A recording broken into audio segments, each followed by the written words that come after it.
আর যারা দেশে নামাজ পড়ি তারা দেশে রোজা রাখি গো। আমরা কারা দেশে নামাজ পড়ি? নামাজ কারো সেলাই পেয়েছি বলেন? কারো শিলা দেখো নবী ছাড়া নামাজ পেতেন? নবী ছাড়া কখনোই নামাজ পাওয়া যেত না, নবী ছাড়া রোজাও পাওয়া যেত না। পৃথিবীতে যা কিছু পেয়েছি একমাত্র আমার আপনার নবীর জন্যই পেয়েছি। বলতে যাচ্ছিলাম খাদিজার কবরে আমার বিশ্ব নবী যখন ঘুমিয়ে গেলেন, সাহাবীরা বলেন ইয়া রাসূলুল্লাহ, ইয়া হাবিবাল্লাহ নবী গো, আপনার কবরে আপনি আগে শোবার কারণটা একবার আমাদের সামনে ব্যক্ত করে দেন। নবী আমার সাহাবীদেরকে বলেন, শোনো, আমি যা জানি তোমরা জানো না, আমি যা দেখতে পাই তোমরা জানো না। আমার খাদিজা কবরকে দেখে বড় ভয় করে। এই কবরে আগে আমি ঘুমালাম, এই কবরে আর জাহান্নামের কোনো ভয় না।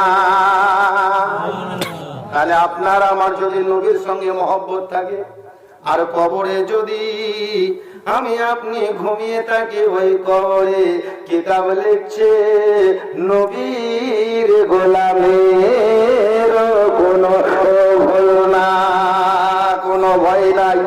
নবীর গোলামের কোনো ভয় নাই। সাহাবীরা আমার নবীর স্পর্শ নিয়ে নবীর চাদর মুবারককেও, নবীর লুঙ্গি মুবারককেও কোন সাহাবীরা বলেছিলেন নিজের নিজের পরিবারকে, শোনো, এই চাদর খানা আমার ইন্তেকালের পরে আমাদের কবরে দিয়ে দিও। বলে বলেন না? সাহাবীরা বলেছিলেন যদি কেউ নবীর চাদর পেয়েছে, একটা লুঙ্গি পেয়েছে, তো বলছে এটা থাক, এটা কোথাও আমরা ইস্তেমাল ব্যবহার করব না, সুরক্ষিত রেখে নিজের পরিবারদেরকে বলেছিলেন, বলে শোনো গো, আমাদের যখন ইন্তেকাল হয়ে যাবে, আমার ইন্তেকালের পরে আমার কবরে যদি চাদর খানা দিয়ে দেওয়া হয়, আল্লাহর কসম করে বলবো ওই কবরে জাহান্নামের আগুন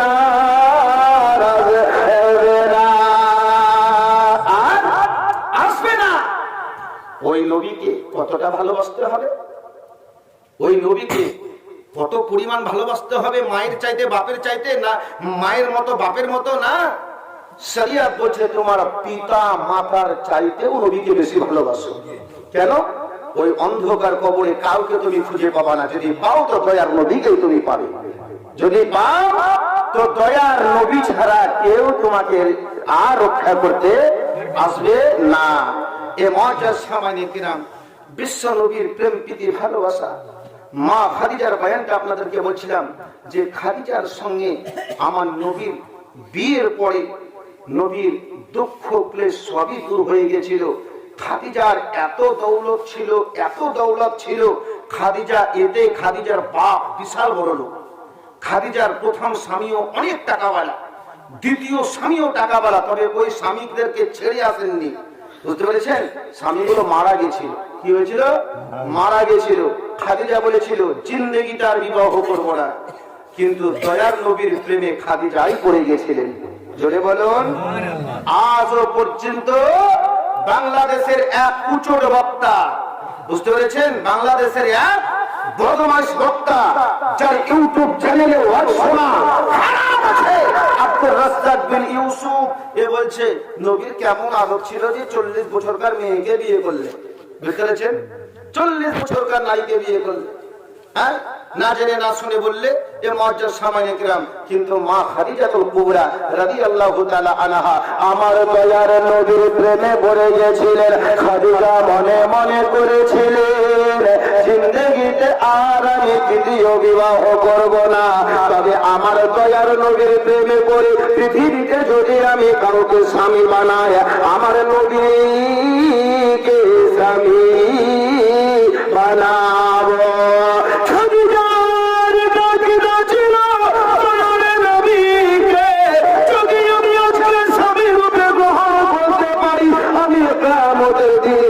বিশ্ব নবীর বিবি বলে আমি একটাই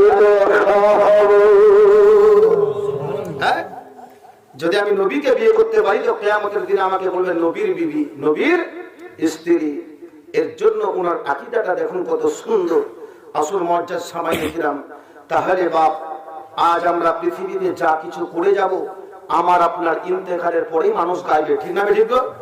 হ্যাঁ, যদি পকেট মেরে জানতে বলবে সালাবত দিলাম, আর পকেট মারবে না। যদি জুতা চোর হন তাহলে বলবে সালা আপনি জুতা চুরি হবে না।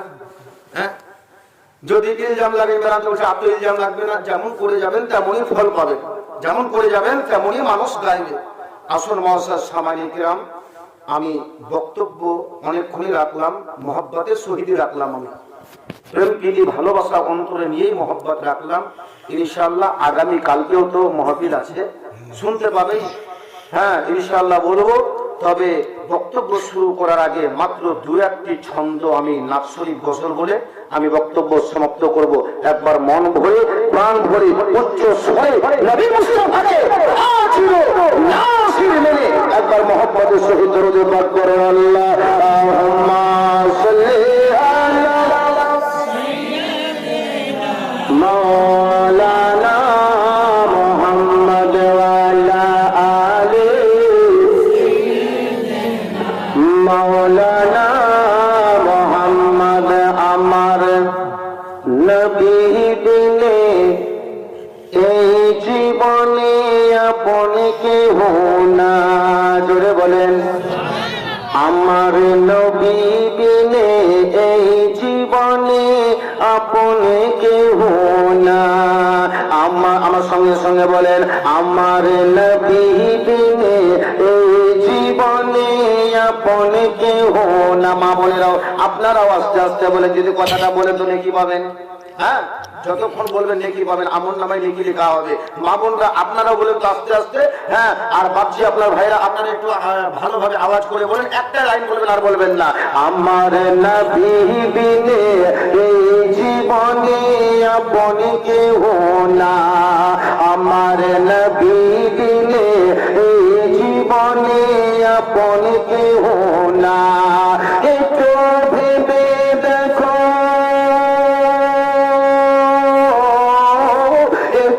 ভেবে দেখো তোমরা গো মুমিন মুমিনা। ভেবে দেখো তোমরা গো মুমিন মুমিনা। আমার নবী বিনে এই জীবনে আপন কেহ না। আমার নবী বিনে এই জীবনে আপন কেহ না। আমরা সবাই মরণ জালে আছি ফাঁসিয়া, একে না একদিন যেতে হবে দুনিয়া ছাড়িয়া। আচ্ছা, আপনাদের কবে মৌত হবে আপনারা জানেন? এটা করেন না, কবে মরবে তো জানা নাই। তাহলে আপনার এটাও আকীদা আছে যে আমি এখনই মরে যেতে পারি, তাই না? এটাও জানা আছে। তার জন্য কি বলছে, আমরা সবাই মরণ জালে, আমরা সবাই মরণ জালে আছি ফাঁসিয়া, একে না একদিন যেতে হবে দুনিয়া ছাড়িয়া। পুকুরের জাল ফেলা দেখেছেন? হ্যাঁ, জালটা যখন এইভাবে ফেলে দিল আর মাছ যা ঢুকে গেছে, কিন্তু মাছ জানছে যতই পানিতে এস করলাম মজা মারলাম, কিন্তু খুব তাড়াতাড়ি আমাকে তুলছে, ঠিক না? আর তোলার পরে মাছ বলছে কিছুক্ষণ আছি তারপর আমাকে কাটবে, তাই না? মাছকে কাটার লেগে খাওয়ার লেগে হ্যাঁ হ্যাঁ ওই মাছটাকে ধরা, তো জালে কিন্তু ফেসে গেছে। আর সাথে দেরি হবে? আর হবে না। কি বলছে কবি শুনুন, আমরা সবাই মরণ জালে আছি ফাঁসিয়া, একদিন না একদিন যেতে হবে দুনিয়া ছাড়িয়া। আমরা সবাই মরণ জালে আছি ফাঁসিয়া, একদিন না একদিন যেতে হবে দুনিয়া ছাড়িয়া। একটু ভেবে দয়ার নবী ছাড়া তোমরা আল্লাহ পাবে না। ও গো দয়ার নবী ছাড়া তোমরা আল্লাহ পাবে না। আমার নবী বিনে এই আপন কেহ না, আমার নবী বিনে এই জীবনে আপন কেহ না। গজলটা কিছু মনে নেবেন না, আগে বলেছি যে কোনো ব্যাপার না, আমি গোয়াল গ্রামে যে সারা রাতে বলতে বলে মহব্বতে করবো, কিন্তু যার সাথে 7,000 টাকা নিয়ে 1.5 ঘন্টা বেশি বলিয়ে না, 1.5 থেকে 2 ঘন্টা। কিন্তু আজকে জানছে আমারই এলাকা, আমারই গ্রাম, আজ বলবো কাল বলবো, 4 বাড়িতে মিলে হবে, ভালো মাইক নিলে 2-4 ঘন্টা আমাকে বলিয়ে এলেন, কোনো ব্যাপার নাই, কিন্তু মাইক নিতে হবে ভালো। গজলটা কিছুদিন আগে সাগর দিঘিতে পড়েছিলাম, এই গজলটাতে আর একটা সাইডে একটা গজলে 38 টাকা খালি গজলই পড়েছিল। গজলের মহব্বত আছে না নাই বলেন তাহলে? হ্যাঁ, আমার তো গলা অত ভালো নয় তো, কিন্তু আলফাজ গুলো খুব সুন্দর, গজলটা খুব সুন্দর করে সাজানো হয়েছে, বানানো হয়েছে, এত সুন্দর মহব্বতের গজল। আসুন আরেকবার সাইডা হয়ে যাক। আমরা সবাই মরণ জালে আছি ফাঁসিয়া, একদিন না একদিন যেতে হবে দুনিয়া ছাড়িয়া। ও ভাই দয়ার নবী ছাড়া তোমরা আল্লাহ পাবে না, ও ভাই দয়ার নবীর ছাড়া তোমরা আল্লাহ পাবে না। আমার নবী বিনে এই জীবনে আপন কেহ না, আমার নবী বিনে এই জীবনে আপন কেহ না। শেষ ছন্দটি শুনুন, কবর মাঝে।